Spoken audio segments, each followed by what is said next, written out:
오늘은 마태복음 강해 설교 117번째 시간입니다. 오늘은 위로를 받을 것이며 두 번째 말씀을 증거하도록 하겠습니다. 우리는 지금 예수님께서 친히 들려주신 산상수훈의 서론 팔복에 대해서 배우고 있는데, 첫 번째 복은 심령이 가난한 자의 복이었고, 두 번째 복은 어떤 사람이었어요? 애통하는 사람의 복이었어요.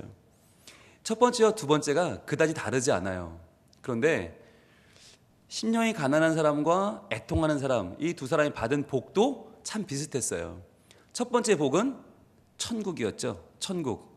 바실레이아 톤 우라논, 바로 하늘의 왕국. 즉 마음이 가난한 사람, 심령이 가난하여 아무것도 자랑할 것이 없고 아무것도 만족할 것이 없고 매일매일이 허덕이는 그 심령에 주님은 이 땅의 왕국이 아니라 하늘의 왕국을 주신다. 하늘의 만족을 주신다. 더 큰 것을 주신다. 세상은 채울 수 없는 놀라운 것을 주신다. 그러니까 여러분, 우리의 신분이 달라지는 거예요. 이 땅에서 우리는 심령이 가난한 사람, 뭔가 부족한 사람, 연약한 사람, 힘든 사람이었는데, 그런 우리가 이 땅에서의 어떤 것도 나를 만족시킬 수 없는 하늘의 왕국이 내게 임하는, 하늘의 왕국을 소유하는 정말 너무너무 큰 사람이었다라는 것을 하나님은 알려주신 거죠. 그래서 너희가 이 땅에서 상급을 찾는 것 자체가 어울리지 않는다는 거예요. 이 땅에서 뭔가 조금 더 벌고 좀 더 올라가고 뭔가 조금 더 니들이 이름이 알려지는 것들이 너를 채울 수가 없다. 그러니까 하나님은 우리에게 우리가 이 땅에서 얻고자 노력하고 발버둥치는 것들, 그것들이 결국 우리를 만족시킬 수 없는 것임을, 그것과 우리는 스케일이 다른 존재임을 알려주시는 거예요.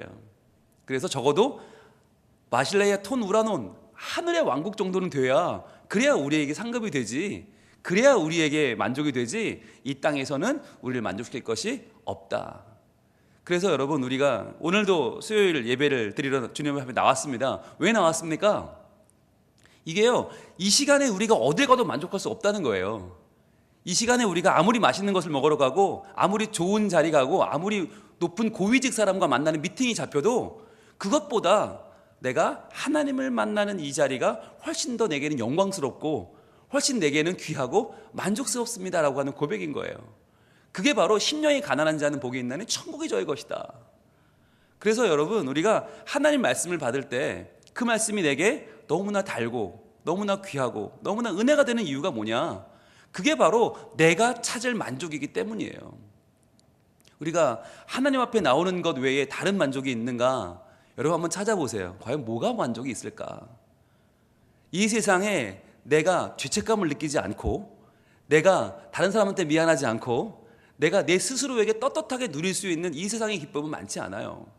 그런데 그 가운데서도 내 영혼이 살고 내가 더 나은 미래를 내 스스로 개척해 나가는 거, 여러분 그거 참 불가능한 일입니다. 그런데 하늘의 주인이신 창조주 하나님이 만물의 역사를 주관하시는 그분이 나에게 하나님의 나라를 허락하신다. 하나님의 왕국을 허락하셔서 우리에게 상상도 못하던 그 하늘나라의 소유권을 내려주신다. 어마어마한 일이에요. 여러분, 이것을 왜 계속 강조하느냐면, 이 첫 번째 심령이 가난한 자의 복이 이해가 안 되면, 이게 접수가 안 되면 그 뒤로 나오는 복들이 하나도 이해가 안 되기 때문이에요. 그래서 우리가 그것을 충분히 숙지한 뒤에 우리가 벌써 넉 주째 두 번째 복을 보고 있는데, 두 번째 복은 바로 애통하는 자의 복이죠. 자, 애통하는 자의 복. 지난 시간에는 애통이 뭐냐라고 하는 이야기를 나눴습니다. 애통이 뭐냐? 자, 오늘 본문 마태복음 5장 4절 같이 읽습니다. 시작. 애통하는 자는 복이 있나니 그들이 위로를 받을 것이며. 자, 이 본문인데요, 애통한다라고 하는 말이 뭐였죠? 펜데오라고 하는 단어라고 했습니다. 펜데오. 헬라어 원문은 펜데오다. 그런데 헬라어에 운다라고 하는 단어가 있어요. 클라이오라는 단어가 있거든요. 그런데 운다, 그냥 서러워서 울거나 부족해서 울거나 배고파서 울거나 아파서 울 때는 클라이오라고 하는데, 근데 펜데오라는 단어는 클라이오와 함께 쓰지 않는다고 그랬어요. 독특한 용례가 있다. 그래서 우리가 지난 시간에 세 가지 용례를 본문을 찾아가며 봤거든요. 여러분, 기억력을 의심하는 건 아니지만 우리의 확실한 복습을 위하여 한번 본문을 찾아보면서 짧게 보도록 하겠습니다. 먼저 마태복음 9장 15절 가보겠습니다. 마태복음 9장 15절. 자, 펜데오, 애통한다는 말은 언제 쓰는 말인가?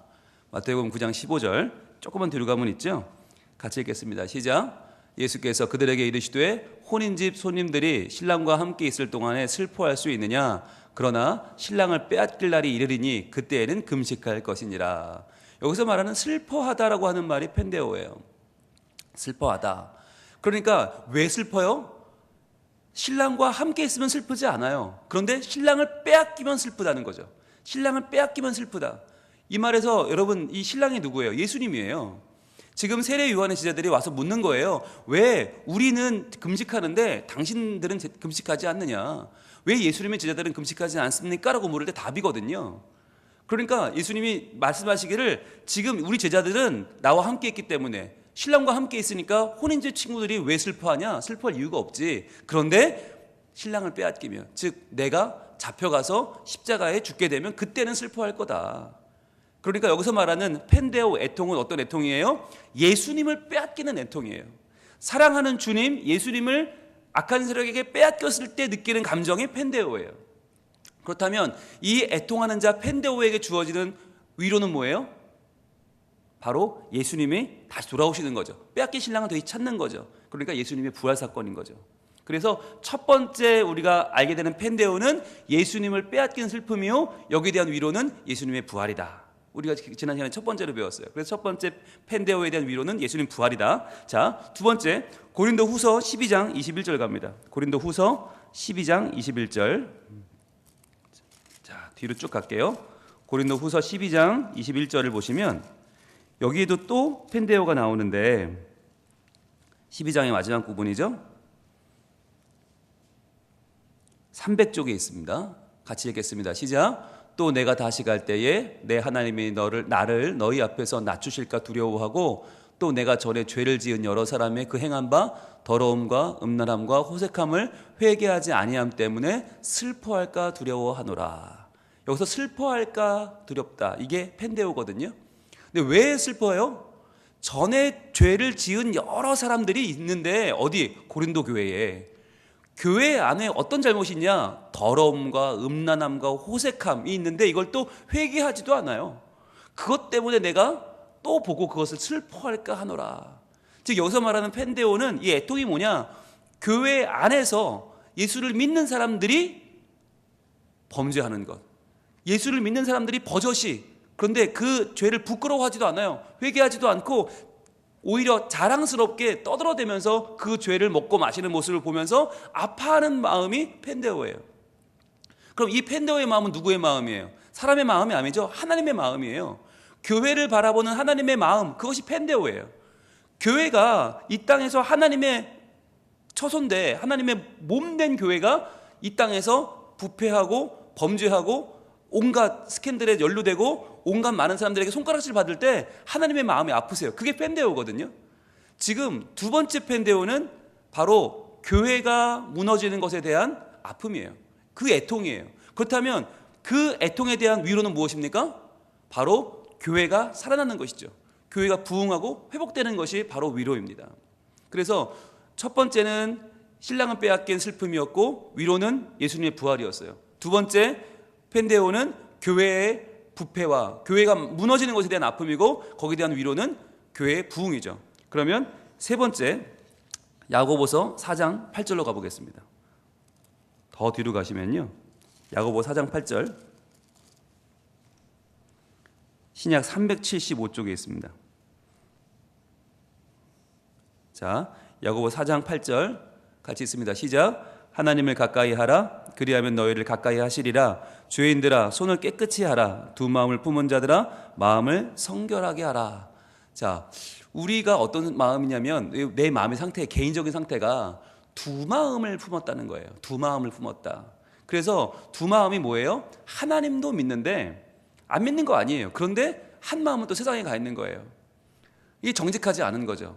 그러니까 차라리 세상에만 가 있으면 차라리 정직한 거예요. 나는 돈이 좋아, 나는 명예가 좋아, 그럼 차라리 난데 나는 하나님이 좋아라고 말하면서 그 마음속에는 돈도 좋고 명예도 좋고 다 이게 두 가지 마음이 돼서 결국은 한쪽도 정착을 못하는 마음, 그게 이제 두 마음이거든요. 두 마음을 품은 자들아 마음을 성결하게 하라.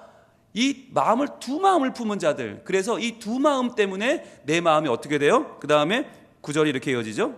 9절 슬퍼하며 애통하며 울지어다. 자, 이게 슬퍼하며 애통하며 울지어다. 이게 펜데오거든요.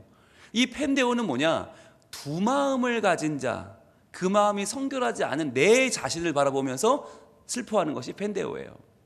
자, 그래서 너희 웃음을 애통으로 바꾸고 즐거움을 근심으로 바꿔라. 지금 너희가 두 마음 갖고 히히덕거릴 때가 아니다. 지금 당장 너의 마음을 애통하게 울어라 라고 하는 거죠. 자, 이렇게 울면 울 때 어떤 일이 벌어집니까? 위로가 뭡니까? 10절입니다.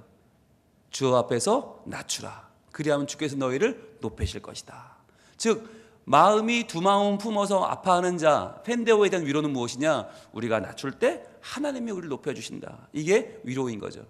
그러니까 이 펜데오를 다시 한번 정리하면 첫 번째 펜데오는 이 전 세상을 바라보는 거죠. 영적인 세상을 바라보면서 예수 그리스도의 잡히심을 아파하는 거, 여기에 대한 위로는 예수님의 부활이었고, 그 다음에 두 번째는 교회의 차원에서 교회의 범죄를 앞에하는 펜데오의 위로는 교회의 부흥과 회복이었고, 그 다음 개인적인 상황에서 개인적인 영적 상태에서 펜데오는 내 마음이 두 마음 품는 것에 대한 애통이었고, 여기에 대한 위로는 나를 높여주시는 하나님, 즉 나를 다시 한번 들어서 하나님의 사람으로 다시 한번 나를 세워주시는 하나님의 은혜와 은총이 바로 위로였습니다.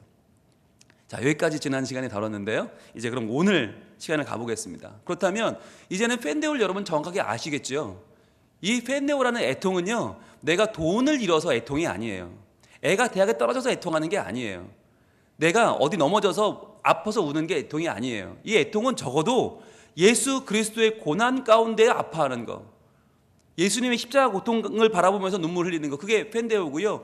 교회에 대한 애통하는 마음, 적어도 교회가 이러면 안 되는데, 적어도 교회가 하나님의 손과 발이 되어서 정말 많은 영혼들을 구원해야 되는데 라고 하는 안타까운 마음이 펜데오고요. 주여 내 마음이 두 마음을 품었나이다. 두 마음을 품은 이 어리석은 자를 용서하소서라고 하는 저를 높이소서라고 하는 나의 존재의 회복을 위한 것이 펜데오다 라고 하는 걸 배웠습니다.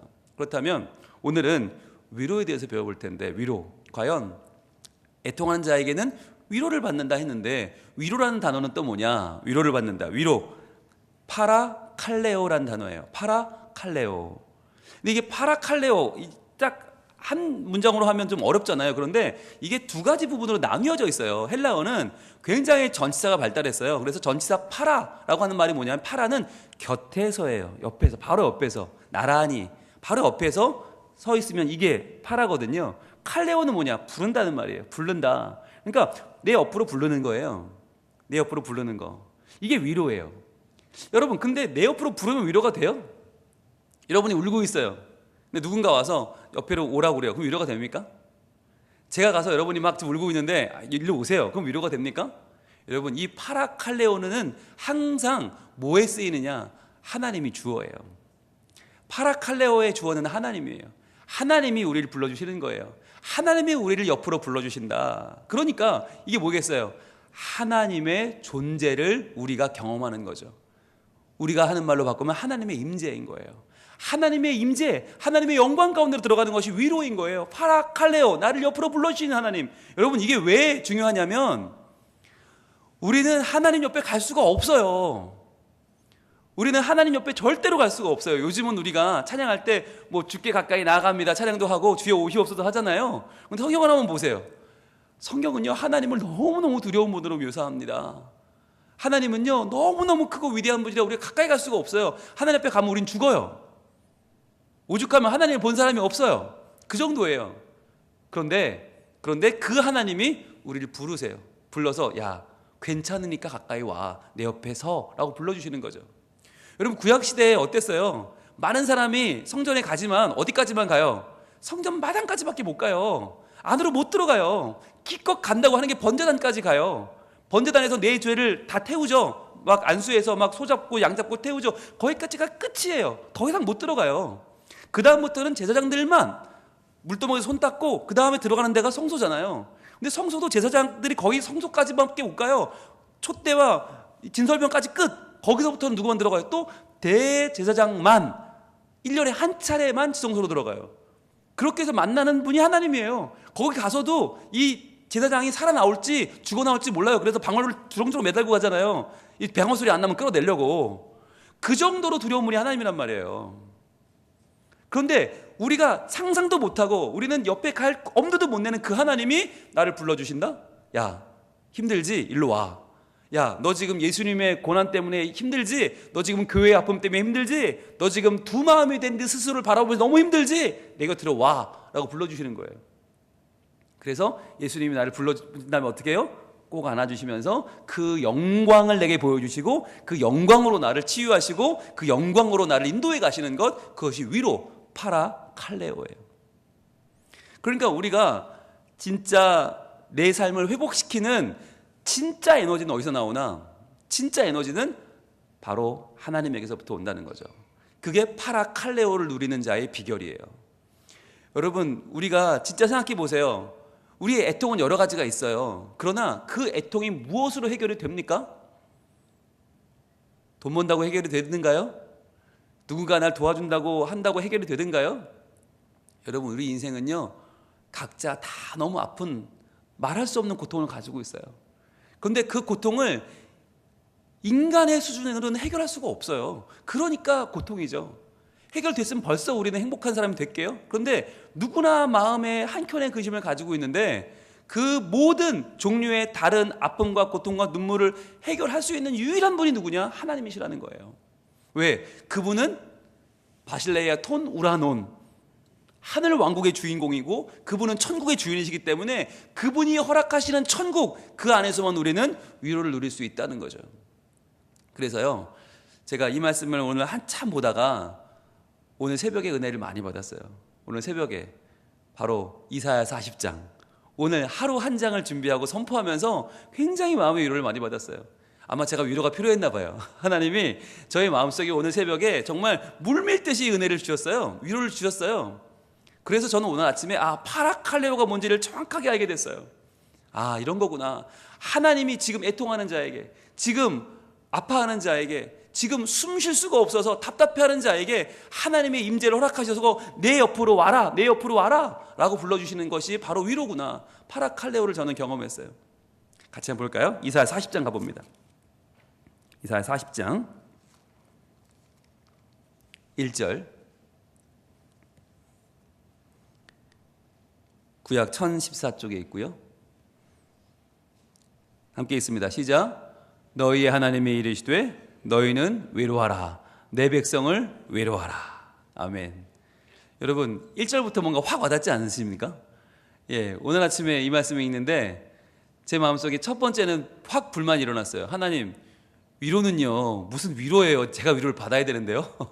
무슨 위로를 하라고 그러세요? 하나님, 제가 위로를 받아야 돼요. 근데 하나님이, 야, 너는 이미 위로를 받았잖아. 왜요? 제가 뭘 언제요? 너 지금 하나님 말씀을 묵상하고 있잖아. 너 지금 나에게 와 있잖아. 넌 나를 지금 찾고 있잖아. 내 마음을 알고 싶어서 지금 내 마음을 두드리고 있잖아. 너 이미 위로 받은 거야. 너 이미 위로 가운데 있는 거야. 이 이사야 40장이 누굴 위한 말씀인 줄 아니? 너 와서 올라가서 강당 가서 떠들라고 있는 말씀인 줄 아니? 아니야, 너를 위한 거야. 내가 너의 마음에 위로를 주기 위해서 이 말씀을 오늘 네가 전하게 하는 거야. 너부터 위로받아 라고 하는 마음을 주셨어요. 얼마나 감사하든지요. 자, 너희는 위로하라, 내 백성을 위로하라. 자, 그러면 뭘 위로하라는 얘기냐? 뭘로 어떻게 위로를 하라는 얘기냐? 2절입니다. 너희는 예루살렘의 마음에 닿도록 말하며 그것에게 외치라. 자, 위로는 어떻게 하는 거냐면 마음에 닿도록 말하는 거예요. 여러분, 이게 뭘까요? 마음에 닿도록. 우리가 보통 하는 말은요, 귀를 스쳐 지나가죠.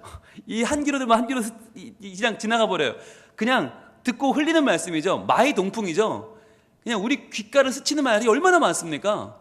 하루 종일 들려오는 수많은 소음들 말이에요. 수많은 이런 얘기 저런 얘기, 듣고 나면 귀를 찢고 싶은 얘기가 얼마나 많아요. 그런데 하나님의 위로의 메시지는 뭐냐? 마음에 닿아요. 이게 마음에 닿아서 그 마음에 새로운 씨앗이 움트는 거예요. 말라버린 심령에 새로운 씨앗이 움트고 새로운 나무가 돋고 새로운 꽃이 피어나는, 그렇게 내 마음이 생명으로 변화되는 말씀이 바로 위로라는 거예요. 하나님 위로의 말씀은 그런 힘이 있다는 거예요. 그래서 내 마음속에서 아름다운 하나님의 창조 세계가 다시 한번 펼쳐지는 거, 마음에 닿도록 말하는 거, 하나님의 창조의 터치가 우리 마음을 건드리는 거예요. 자, 뭐라고 말하느냐? 그 노역의 때가 끝났고 그 죄악의 사함을 받았느니라. 그의 모든 죄로 말미암아 여호와의 손에서 벌을 배나 받았느니라 할지니라 하시니라. 노역의 때가 끝났대요. 죄악의 사함을 받았대요. 여러분, 근데요, 이 뭘 말하는 거죠? 바벨론 70년 포로기를 말하는 건데, 지금 이사야 40장은요 포로기는 시작도 안 했어요. 아직 잡혀가지도 않았어요. 그런데 하나님 뭘 선포하시는 거예요? 잡혀가지도 않은 사람들한테 너희는 이미 자유케 됐다는 거예요. 이미 너희는 풀려났다는 거예요. 그러니까 여기서 말씀하시는 건 뭐냐면, 하나님이 미리 너희가 자유케 될 것을 바라보고 약속해 주시는 거예요. 그러니까 여러분, 무슨 말이냐면, 우리가 어려움을 겪을 때 왜 어렵죠? 그 어려움도 어렵지만 중요한 건 그게 언제 끝나는지 모르기 때문이에요. 여러분, 이 물 한 잔을 들 때 힘이 얼마나 들까요? 이게 얼마나 힘들까요? 중요한 건 이 무게가 아니에요. 얼마나 오래 들고 있느냐 하는 거예요. 잠깐은 좋죠. 이거 몇 초만 들고 있다 내리면 아무것도 아니에요. 어린아이도 할 수 있어요. 그런데 이걸 만약에 1시간을 들고 있는데 내리라는 소리를 안 해요. 그때부터 팔이 저리기 시작하겠죠. 어깨가 아파오기 시작하겠죠. 만약 3시간씩 들고 있으면요, 죽고 싶을걸요? 하루를 들고 있으면 와, 정말 온몸에 땀이 뻘뻘 나고 아무 생각도 안 날 거예요. 그런데 3일, 4일, 일주일 들고 있는데 내리라는 소리를 안 해. 미치는 거죠. 그런데 만약에 이거를 언제까지만 들고 있으면 된다라고 알고 시작해봐요. 훨씬 나은 거예요. 견딜만 한 거예요. 하나님은 뭐라고 선포하시는가? 너희가 지금 포로로 잡혀갈 거야. 그런데 그건 끝이 있어. 70년밖에 안 걸려. 그게 길 것 같지? 아니, 금방이야 라고 우리에게 말씀하시는 거예요. 여러분, 70년의 후에 이걸 돌아오면 어떻게 해야 되나요? 뭘 준비해야 되나요? 적어도 이 말을 듣는 나는 못 와요. 그죠? 아주 어리지 않는 한 나는 못 와요. 10대 소년이 아니면 힘들죠? 나는 못 와요. 그럼 뭘 준비해야 돼요? 내 다음 때를 준비해야 되는 거예요. 바벨론에 가서도 나는 쉴 새 없이 뭘 해요? 다음 세대를 길러내야 되는 거예요. 왜? 다음 세대는 돌아올 게 분명하니까.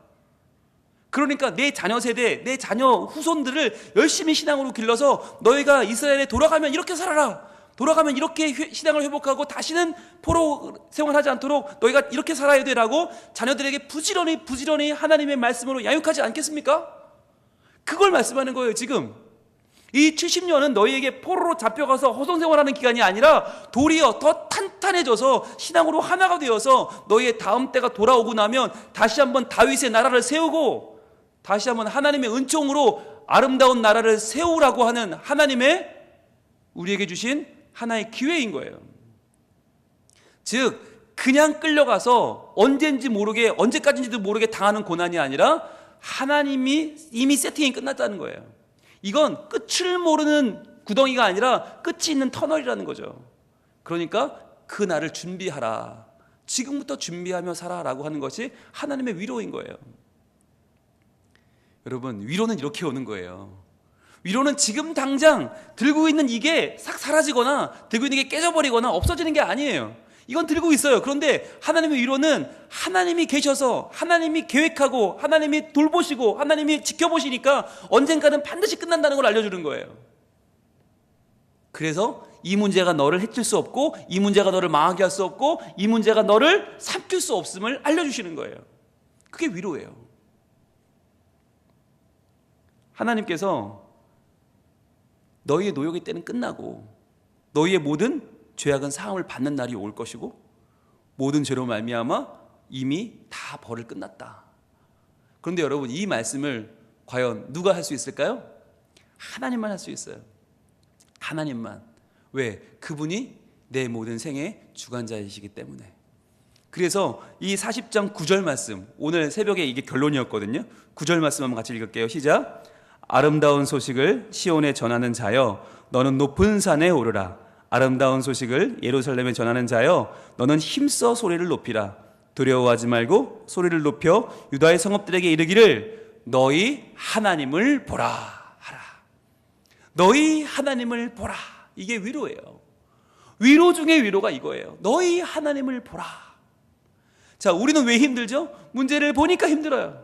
문제를 보면 죽을 것 같아요. 문제를 보면 해결이 안 돼요. 문제를 보면 이대로 다 그냥 두고 도망가야 될 것 같아요. 문제를 보면 나는 끝났어요. 그런데 위로는 뭐냐? 너희 하나님을 보라. 이게 위로인 거예요.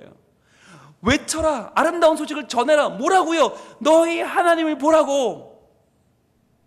그분이 누군데요? 파라칼레오, 내 옆으로 오라고. 죄인들을 부르시는 분, 포로된 자를 부르시는 분, 가난한 자를 부르시는 분, 애통한 자를 부르시는 분, 바로 그 모든 아파하는 이들을 불러 옆으로 불러주시는 파라칼레오 하시는 진정한 위로자이신 여호와를 보라는 거예요. 거기에 소망이 있고, 거기에 생명이 있고, 거기에 미래가 있다. 거기에 평안이 있다. 그럼 여러분, 하나님 바라보면 어떻게 살게 돼요? 하나님을 알고 살게 돼요. 하나님을 아느냐 모르느냐, 여러분 이건요 어마어마한 차이예요. 왜요? 사람들은 뭘 잘 알아요? 문제를 잘 알아요. 문제가 얼마나 크신지, 문제의 크심을 잘 알아요. 문제의 위대하심을 알아요. 우리는 그걸 묵상하니까 얼마나 우리 문제에 대해서 도산지 몰라요. 그런데 하나님에 대해서는 잘 모른단 말이죠. 왜? 하나님을 보지 않기 때문에, 하나님을 위로 삼지 않기 때문에 우리는 문제에 대해서는 아주 해박하지만 하나님에 대해서는 지식이 떨어진다는 거예요. 자, 그러면 하나님이 어떤 분인지 한번 보겠습니다. 26절, 그 아래 쭉 내려오시면 26절이 있어요. 40장 26절 같이 읽어봅니다. 시작. 너희는 눈을 높이 들어 누가 이 모든 것을 창조하였나 보라. 자, 창조주를 보라는 거예요. 하나님을 보라는 말은 뭐냐? 하나님의 위로라는 말은 뭐냐? 창조하신 분을 봐라. 눈을 높이 들어서 누가 이 모든 것을 창조하였나 봐라. 문제만 보지 말고 이 모든 세상을 한번 보라는 거예요. 창조주 하나님을 좀 봐라. 그래야 해결되지. 니들 그 문제, 그 돈 얼마만 봐가지고 그 질투와 그 아웅다웅하는 걸로 해결되겠냐? 창조하였나 보라. 그 다음에 주께서는 수요대로 만상을 이끌어내시고. 자, 세상에 닭이 몇 마리 있는지 여러분 아세요? 개가 몇 마리 있는지 아세요? 코끼리가 몇 마리 있는지는 아세요? 아니, 그럼 사람이 몇 명인지는 아세요? 우린 몰라요. 왜? 알 수가 없죠. 내가 안 지었으니까. 그러나 주님은 수요대로 만상을 이끌어내셨다는 거예요. 다 안다는 거예요. 하나님은 몇 마리인지 안다, 몇 개인지 안다. 그것만 알아요. 그들의 모든 이름을 부르시나니. 놀라운 거죠. 여러분, 이게 저한테는 굉장히 놀라운 일이에요. 네, 저는요 산에 가면 나무는 그냥 나무고요, 풀은 그냥 풀이에요. 꽃은 그냥 꽃이고요, 지나가는 동물은 그냥 동물이에요. 왜 이름을 하나도 몰라요? 왜 모를까요? 여기서 무식하니까 그러면 안 되고, 관심이 없으니까. 저는 관심이 없어요. 그래서 나무는 나무지 무슨 나무에 이름이 있어. 전 소나무나 밤나무나 그 나무가 그 나무예요. 구별을 못해요. 네, 그래서 누가 밤나무 얘기를 한참 하는데 왜 저래? 그랬더니 제 눈앞에 다 밤나무더라고요. 네, 저만 몰랐어요. 사람들은 다 알고 있었어요. 그럴 정도예요. 그런데 그만큼 관심이 없어요. 그런데 저는 사람 이름은 잘 알아요. 애들 이름도 잘 알아요. 왜? 관심이 있으니까. 그 말은 뭐냐면 하나님은 모든 만물의 이름을 부르신다는 말은 뭐예요? 모든 만물에 관심이 있다. 왜? 하나님이 지으셨으니까. 그래서 하나님은 모든 만물에게 이름을 부르시는 분이고, 그분이 또 어떤 분이에요? 그의 권세가 크고 그의 능력이 강함으로 하나도 빠짐이 없느니라. 자, 하나님은 어떤 분이냐? 권세가 크고 능력이 강하셔요. 그러니까 그분은 어떤 분이에요? 나를 충분히 지키시고 나를 충분히 감싸시고 내게 위로가 될 수 있다는 거죠. 자, 그럼에도 불구하고 우리는 어떠냐? 27절입니다. 그 다음 절. 우리는 어떠냐? 야곱아, 어째요 네가 말하며 이스라엘아, 네가 이르기를 내 길은 여호와께 숨겨졌으며 내 송사는 내 하나님에게서 벗어난다 하느냐. 자, 사람은 이렇게 말한다는 거예요. 에이, 하나님이 무슨 크긴 뭐가 크냐고, 능력이 있게 뭐가 있냐고, 내 길은 여호와께 숨겨진 것 같다고, 하나님은 내 길은 안 보시는 것 같다고, 내 송사는 하나님께 벗어났다고, 하나님 내 송사는 안 들어준다고 그런다는 거예요. 근데 참 희한한 게 사람은 안 변해요. 여러분, 야곱아라고 했고 이스라엘아라고 했죠. 이게 어떻게 달라요? 야곱은 하나님을 만나 변화되기 전의 이름이에요. 근데 그때도 똑같이 말했었고요. 이스라엘은 뭐예요? 변화된 후예요. 하나님 만난 후예요. 그런데 그때도 똑같이 말한다는 거예요. 인간은 야곱일 때나 이스라엘 때나 똑같이 말하는데 어떻게 말해요? 하나님이 뭐 있긴 뭐가 있어. 내 길도 하나님은 안 보셔. 내 송사도 안 들어. 그런 하나님 필요 없어 라고 한다는 거예요. 사람은 그렇다는 거예요. 야곱일 때나 이스라엘일 때나 사람은 항상 똑같더라. 자, 그런데 하나님은 어떤 분이냐? 28절. 너는 알지 못하였느냐? 듣지 못하였느냐? 영원하신 하나님 여호와 땅끝까지 창조하신 이는 피곤치 않으시며 곤비하지 않으시며 명철이 한이 없으시며. 자, 하나님에 대해서 이제 막 쏟아지는 거예요. 야, 너는 그 왜 모르냐? 영원하신 하나님 여호와. 이 말은 뭐예요? 시간의 제한을 받지 않는 분, 너의 문제를 해결함에 있어서 시간이 제한이 없다는 거예요. 영원하신 하나님, 그 다음에 땅끝까지 창조하시니 공간의 제약이 없다는 거예요. 땅끝까지 모든 것이 하나님 것인데 그걸 창조하신 하나님, 게다가 피곤하지 않으시며 곤비하지 않으시다. 힘의 능력의 제한이 없으신 분이다. 시간의 제한이 없고 공간의 제한이 없고 능력의 제한이 없는 그분이 누구예요? 명철이 한이 없으시다. 너의 문제를 왜 하나님이 모르시겠냐? 명철이 한이 없으신데. 하나님이 이런 분이라는 거예요. 그러니까 이 하나님을 아느냐 모르느냐는 하늘과 땅 차이인 거죠. 그럼 그 하나님을 알면 어떻게 돼요? 그 하나님을 알면 우리가 어떻게 우리 생이 변해요? 애통하는 우리 삶이 어떻게 변해요? 29절 이렇게 말씀합니다. 피곤한 자에게는 능력을 주시며 무능한 자에게는 힘을 더하시나니. 하나님은 능력이 충만하시고 힘이 넘치기 때문에 우리가 아무리 피곤해도 하나님은 능력을 주시고요, 무능한 자에게는 힘을 주신다. 즉 하나님을 아는 자는 이걸 구할 수 있는 거예요. 이걸 구하기 때문에 애통이 위로로 바뀌는 거예요. 그런 다음에 뭐라고 하세요? 30절. 소년이라도 피곤하며 곤비하며 장정이라도 넘어지며 쓰러지되. 여러분 애 키우는 분들 아마 이거 잘 아실 거예요. 애들이 얼마나 힘이 좋은지, 애들이 얼마나 지치지 않는지 아실 거예요. 네, 오죽하면 너 애기 볼래 콩밥 멜래 그러면 콩밭을 내겠다고. 지금 아마 2층에 계신 우리 사모님들이 절실하게 느끼고 계실 텐데, 네 맞습니다 목사님 저희 좀 꺼내주세요 이런 눈빛으로 보고 계시는데, 그렇죠. 저 에너지 덩어리들을 어떻게 감당하겠어요. 지금도 막 그냥 한시도 안 쉽니다. 여러분 앉아 들으셔도 힘들죠. 쟤네는 내내 뛰어다니는 게 지금 2층에서는요 지금 위에서 막 놀이동산입니다. 그런데 저런 소년들도 시간이 지나면 피곤하잖아요. 저러고 한번 놀시고 나면 집에 가면 잘 주무신단 말이죠. 피곤하고 곤비하셔요. 장정이라도 넘어지며 쓰러지는 날이 있어요. 그러나 31절 오늘 마지막 절인데요, 같이 읽을게요. 시작. 오직 여호와를 앙망하는 자는 새 힘을 얻으리니 독수리가 날개치며 올라감 같을 것이요 다른 막질하여도 곤비하지 아니하겠고 걸어가도 피곤하지 아니하리로다. 아멘. 바로 이거예요. 이게 위로예요. 위로는요 그냥 울고 있는 사람 와서 툭툭 쳐주면서 에이 괜찮아 그럴 수도 있지, 이게 위로가 아니에요. 진짜 위로는 카라팔레오, 우리를 옆으로 불러주시는 하나님의 그 임재 가운데서 영광을 만나면서 오직 여호와를 앙망하는 자는 새 힘을 얻으리니 독수리 날개친같이 치고 올라가서 더 이상 아파하거나 눈물 짓거나 내 모든 존재의 한계 때문에 땅을 치는 것이 아니라 한계가 없는 하나님 안에서 하나님의 나라, 하나님의 영광, 바실레이아, 톤, 우라, 논, 하늘 왕국을 누리는 거예요.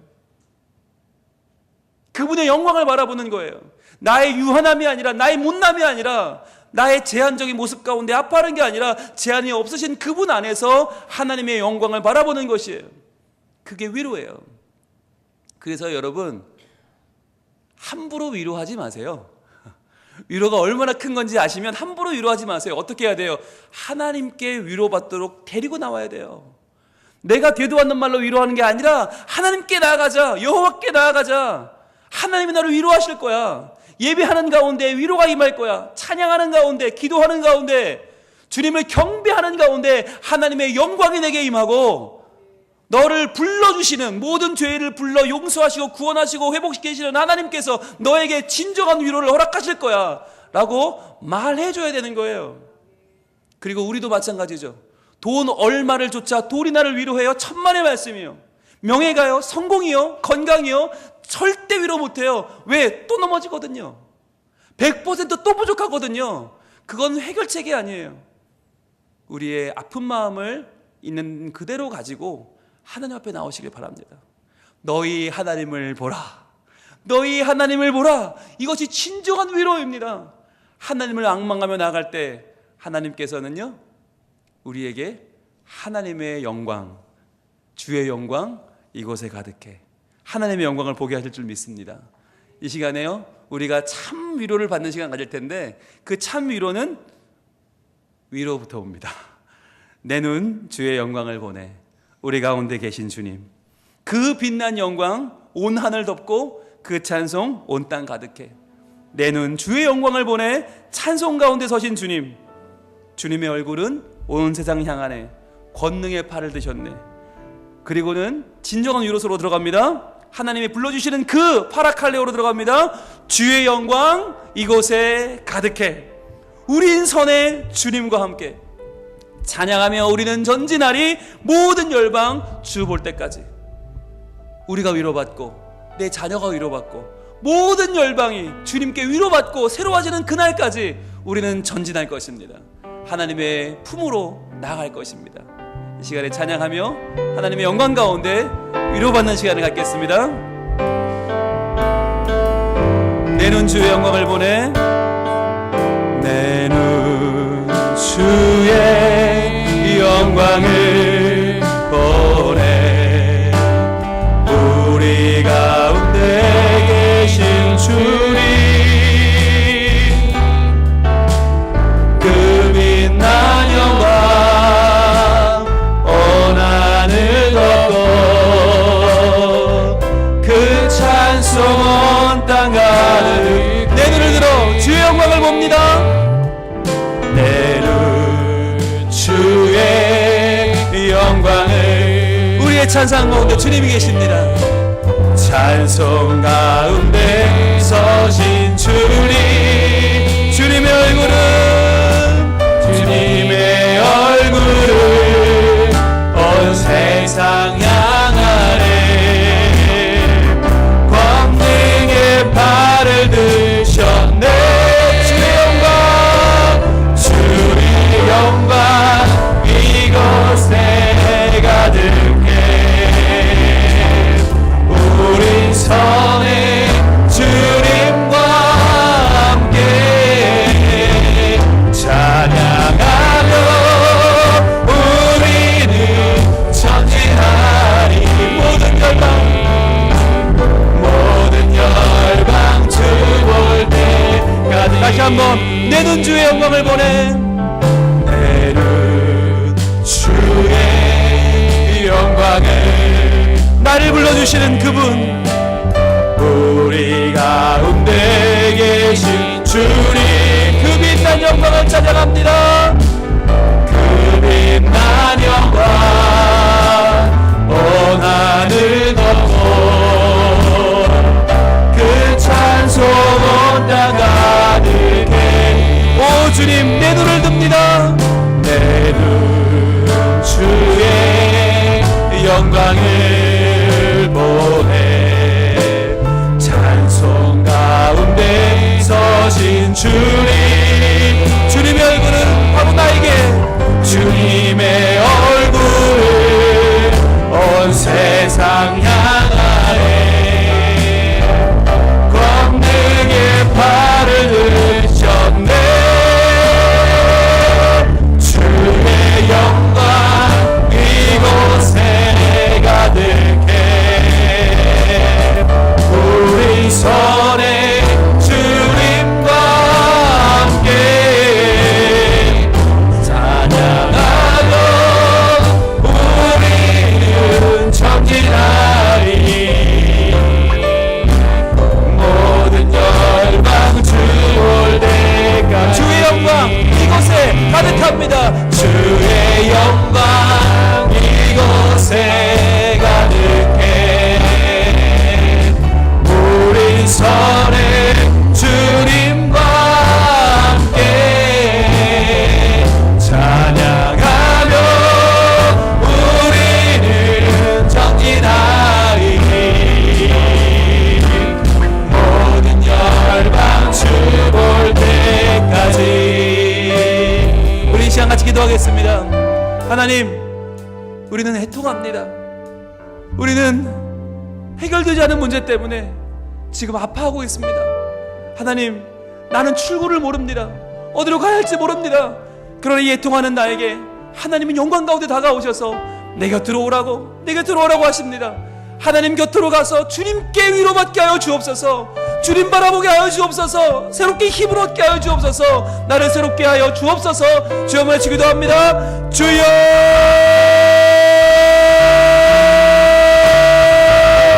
아버지 하나님, 애통하는 자들에게, 밴대어하는 자들에게 위로가 되시는 하나님, 오늘도 바라칼레오 우리 옆으로 불러주시고 나를 위로하시는 주님을 찬양하며 나아갑니다. 주여, 세상은 우리를 불러도 아무런 위로가 안 되는데 하나님은 우리를 불러서 참된 위로가 되시고 우리 가운데 영광을 베풀어 주시고 하나님의 영광 가운데로 들어가 주님의 임재 가운데 우리가 하나님을 바라보며 여호와를 바라보며 새 힘을 얻는 진정한 자유와 참된 평안을 허락하신 주님 감사합니다. 주님이여, 세상은 우리를 위로할 수 없고 돈도 명예도 평안도 우리를 어찌할 수 없는데 오직 하나님만 우리의 진정한 위로를 고백하오니 아버지 하나님께서 우리에게 하나님 여호와를 바라보는 믿음을 주시고 하나님의 얼굴을 바라보며 주여 불렀방하며 나갈 때에 주여 독수리같이 날개치며 올라간 같이 세임을 얻게 하시고 주여 이 땅 가운데 우리가 고민하며 아파하며 정말 어찌할지 모르는 절망하는 가운데에서 하나님을 붙잡고 나아가오니 오직 하나님만 우리의 위로가 되어주시옵소서. 하나님 내 백성을 위로하라. 내 백성을 위로하라. 주여, 우리가 먼저 위로받기 원하고 채워지기 원하고 주여, 그 위로가 우리를 떠나고 오지 않고 우리의 가족에게로 우리 다음 세대에게로 열방으로 흘러가기를 원합니다. 아버지 하나님, 우리에게 진정한 위로를 가르쳐 주니 엉뚱한 데 가서 위로받으려고 주여 우리 데리고 있지 않습니까? 엉뚱하게 데리고 있지 않습니까? 주여 아버지 하나님, 어디 하나님께 우리의 모든 연약함을 아뢰고 주여 하나님의 가운데 촉과 우리가 세워져서 하나님을 찬양하기를 원하오니 주여 아버지 하나님, 우리를 도와주옵소서. 아버지 하나님, 위로함가요 주시옵소서. 주의 영광 이곳에 가득해. 주의 영광 이곳에 가득해. 오른손에 주님과 함께 찬양하며 우리를 전진하리. 모든 열방 주 볼 때 하늘아버지 우리를 새롭게 하사 하늘아버지 우리 새롭게 하사 열방 중에서 주를 섬기게 하소서.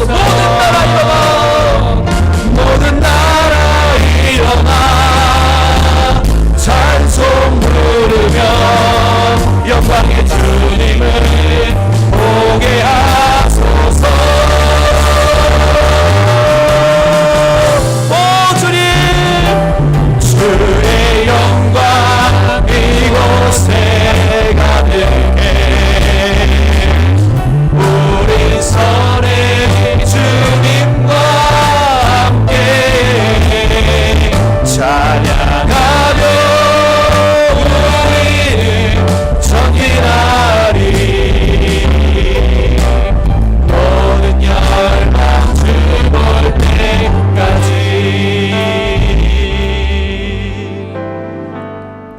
오 하나님 감사합니다. 우리를 불러 주님 영광 가운데 서게 하시니 감사합니다. 애통하는 우리를, 아파하는 우리를, 펜데오하는 우리를 하나님은 오늘도 부르셔서 하나님 곁에 서게 하십니다. 하나님의 영광을 보게 하십니다. 하나님의 위로 가운데 우리의 영을 소생시켜 주십니다. 하나님, 우리의 아픔은 우리가 어찌할 수 없고 어디로 가야 할 줄도 모르고 방황하며 아파하는 우리들을 하나님은 오늘도 버리지 아니하시고 여호와를 보라 말씀하십니다.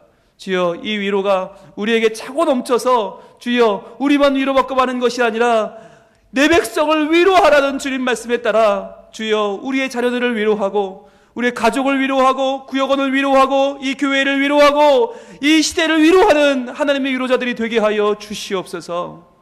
여호와를 낭망하는 자는 새 힘이 일어날 것이고 독수리 날개치며 하늘을 힘껏 날아오를 것이라고 주님 말씀하십니다. 이 땅의 것으로 만족하지 않게 하시고 하늘 왕국 바실레이아 토누라논 하나님의 천국을 소유하는 백성, 그리하여 하나님의 나라, 그 나라를 유업으로 받아 그 나라에서 참된 위로를 받는 하나님 백성으로 살게 하여 주시옵소서. 아파하고 눈물 나고 죽어가는 우리를 외면치 아니하시고 불러주신 하나님 감사합니다. 하나님의 말씀으로 위로받게 하시고 예배하는 중에 위로받게 하시고 주님을 경배하는 중에 참된 위로를 경험하는 우리 모두가 되게 하옵소서. 그리하여 또 아프고 또 넘어지지만 다시 일어나 하나님을 찬양하며 하나님을 기쁘시게 하는 우리 모두가 되게 하여 주시옵소서. 예수님 이름으로 기도합니다. 아멘.